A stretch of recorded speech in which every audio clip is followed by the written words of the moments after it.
네, 안녕하세요. 저는 잘 보는 성모학과 원장 김규아입니다. 오늘은 소리 없는 시력도둑이라고 불리우는 녹내장이라는 질환에 대해서 설명해 드리도록 하겠습니다.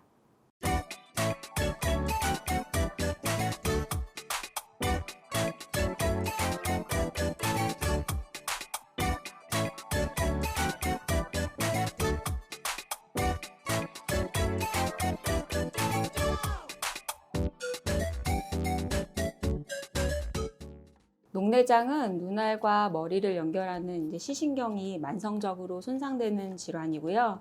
이 시신경이 손상되게 되면 그 시신경 기능이 떨어지기 때문에 시야 결손이 나타나게 됩니다. 그리고 말기로 진행하게 되면 실명으로도 이어질 수 있기 때문에 미리 일찍 발견하는 것이 중요한 질환입니다. 녹내장은 크게는 급성과 만성으로 나눌 수가 있습니다. 급성 녹내장의 경우에는 전체 녹내장의 한 10% 정도에 해당이 되고요. 급성 녹내장 환자들은 안압이 급속하게 오르기 때문에 눈 통증이나 두통 같은 것들이 나타날 수 있습니다. 또 심할 경우에는 속이 미식거리거나 토하는 증상 같은 것들도 같이 생길 수가 있고요. 밝은 불을 볼 때 주변에 달무리 같은 것이 지는 것도 느낄 수 있습니다. 반면에 그 만성 녹내장의 경우에는 전체 녹내장의 90% 정도에 해당이 되는 질환이고요. 만성 녹내장의 경우에는 시신경이 서서히 파괴되기 때문에 초반에는 증상을 거의 느낄 수가 없습니다. 하지만 말기가 되면 시야가 점점 더 좁아지기 때문에 답답함을 호소할 수가 있고 시력이 많이 떨어져서 환자가 불편함을 느낄 수가 있습니다.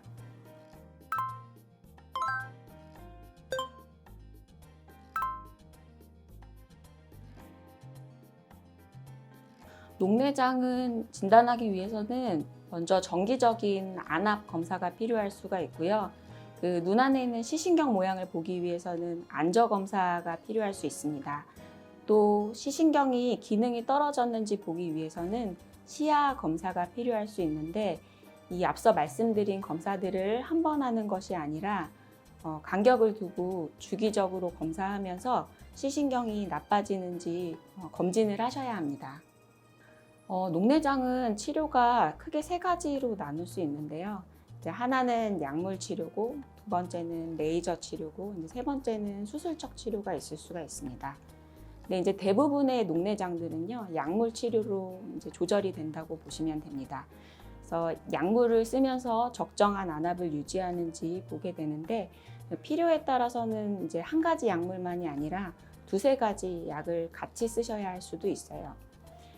레이저 치료의 경우에는요, 아직까지는 장기적인 효과가 규명되지는 않았지만 그 레이저 치료를 함으로써 녹내장 수술을 조금 더 지연시켜 줄 수 있는 효과가 있고, 또 약물을 쓰지 못하는 경우, 예를 들어서 환자가 임신을 하셔서 약을 쓰기가 좀 부담스러운 경우에는 레이저 치료하는 것이 또 효과적인 방법이 될 수가 있습니다.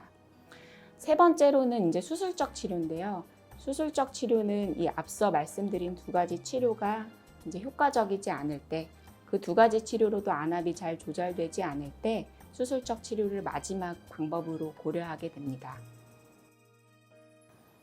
녹내장은 앞서 말씀드린 것처럼 진행하는 시신경 병증이기 때문에 사실은 이제 생긴 거는 좋아지게 하기는 쉽지는 않습니다. 그래서 여러 가지 치료를 통해서 최대한 진행을 늦추고 시력을 보존하는 것이 목표라고 생각하시면 되고요.